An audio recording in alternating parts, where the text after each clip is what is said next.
My background is that I was born in Mashupa and my father was born in Mukhabani. I grew up in Mashupa, then went back to South Africa. I came back in the 60s when the restriction on passports came about. And I spent some time in Mashupa.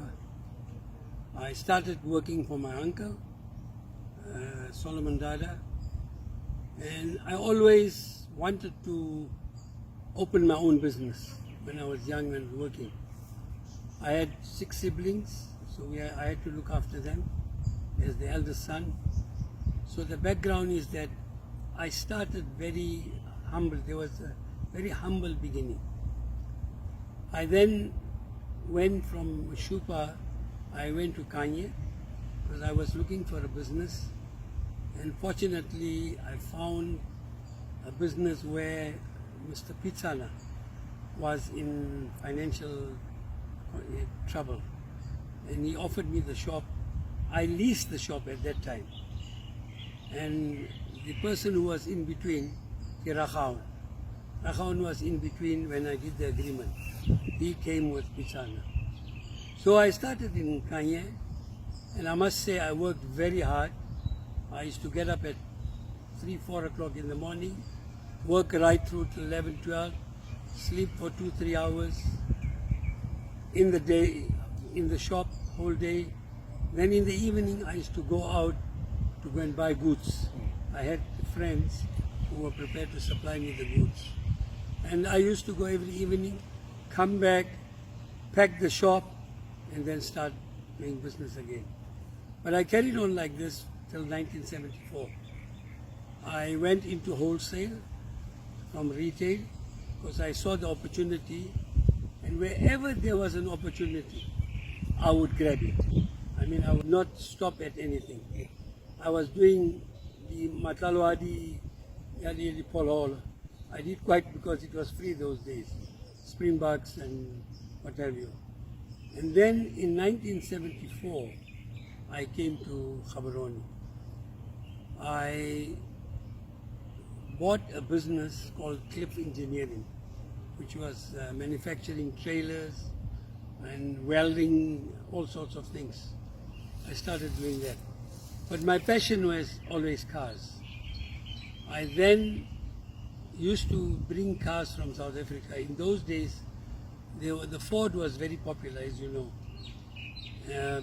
And the dealer here was not very aggressive. So I had an opportunity. I used to buy these vehicles there, new ones, bring them here. Of course, I used to get into trouble because in terms of the franchise, I could not sell these vehicles. But it was legally, but not the franchisor was not happy at all that I was selling their products. I then applied for the Toyota franchise, which took me some time. I had a friend in Rustenburg, and in those days, you know, the apartheid was very strong. A non-white could not easily get a business or a franchise. So it took me a long time before I got it. Although here, Ace Motors had Toyota, then they lost it, they had VW, so I saw the gap in the Toyota product. Although at that time, mind you, Toyota was not popular. I actually looked at the product and I said to myself, I want to go for this product. I was given an opportunity to take Nissan or VW, any other, but I stuck to the Toyota. This gentleman in Rustenburg helped me to talk to Toyota, and they eventually agreed. Although they didn't want to give it to a non-white, they eventually agreed. And I got the franchise, and I started where Land Rover is now. That's where I started. It took me some time before I could get into government, before I could penetrate the market, because Toyota was not so popular, but you had to give the right service. In those days, Garages in Gaborone were not very aggressive. The quality of service was very poor. So I had the opportunity of getting into the market. I came to know the people and I started moving forward. In 1978 or 79, that's when I got the first government order. Although government is very competitive, as you know, they get tender prices. You don't make money, but you put your product on the market. So since then, government started buying the Toyota product. But the product itself, as you see it today, they got better and better all the time. So Toyota Japan, I must say the research and the planning is very good. And they grew and grew. The Toyota dealership or the manufacturing belonged to a Mr. Wessels, Afrikaner in South Africa. He then died. When he died, they saw they couldn't manage it.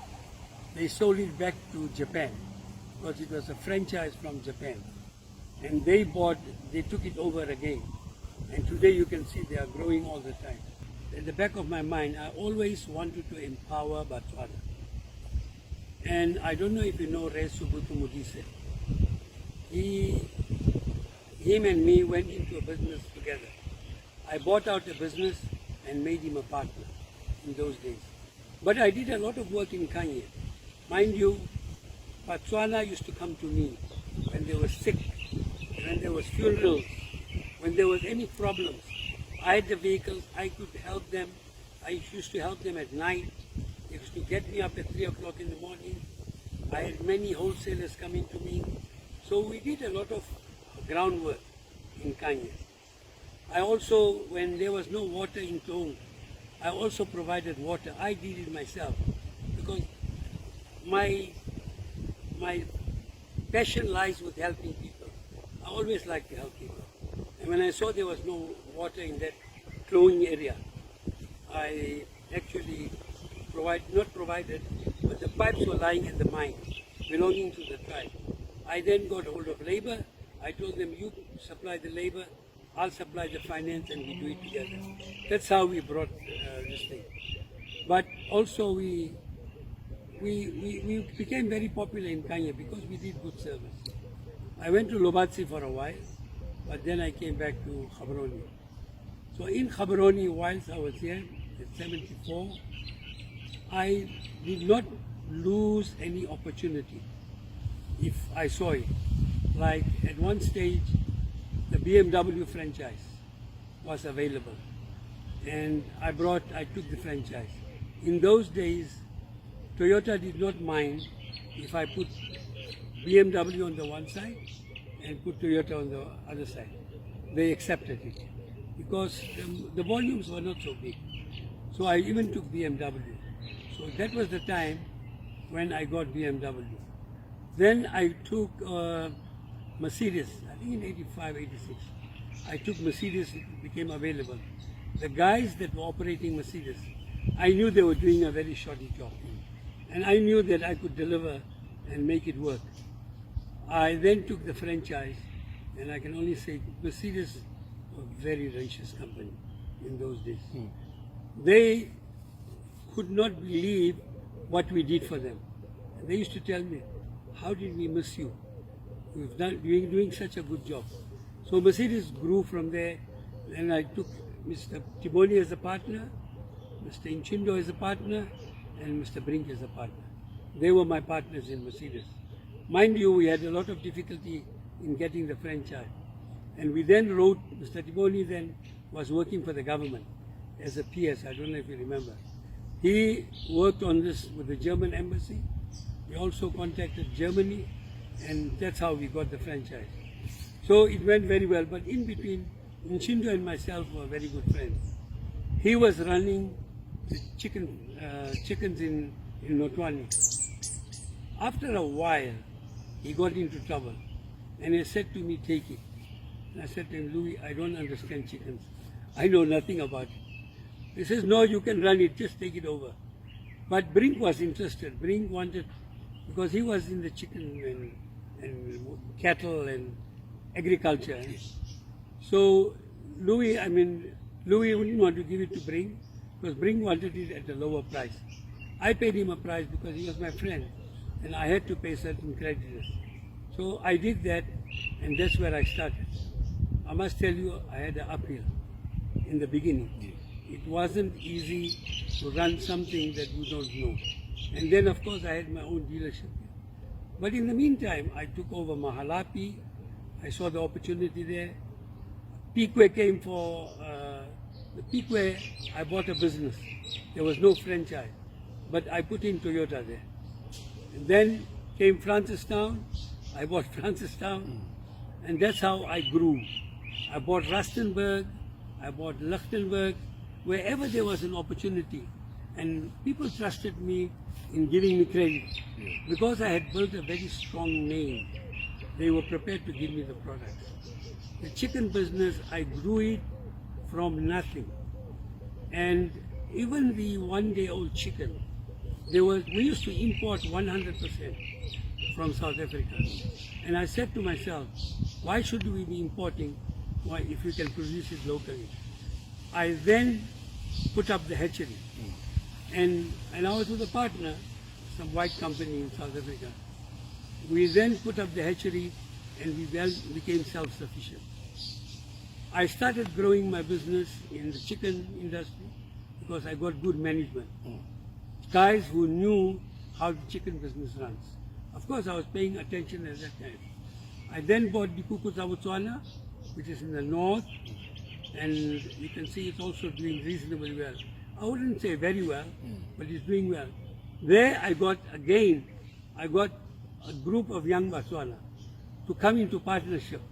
But unfortunately, there were two groups. The one group pulled out after a year or two. I don't know why, maybe they needed the money. The second group stayed with me for a while.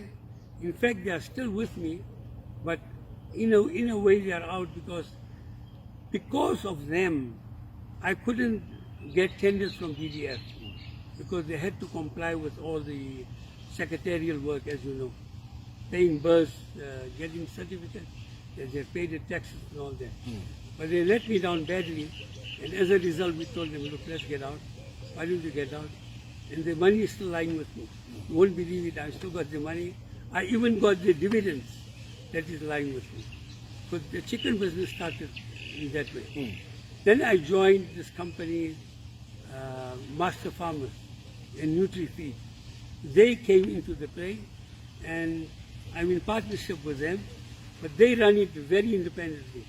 We've got the hatchery which they expanded. We've got the layers for the eggs. We got the mill in Pilani, we bought that. It was owned by Lobatsi Milling. We bought it from them. And so that's where I grew. And you can see the chicken business is now, I've grown it to a state where we are number one. But then in the meantime, you get Derek Brink was there, Richmart came in, Moleps came in. So there's a lot of players in the game. Choppies came in. So we are not alone. People think we have a monopoly. There's no such thing as monopoly. Even in the motor car trade, there's no such thing as monopoly.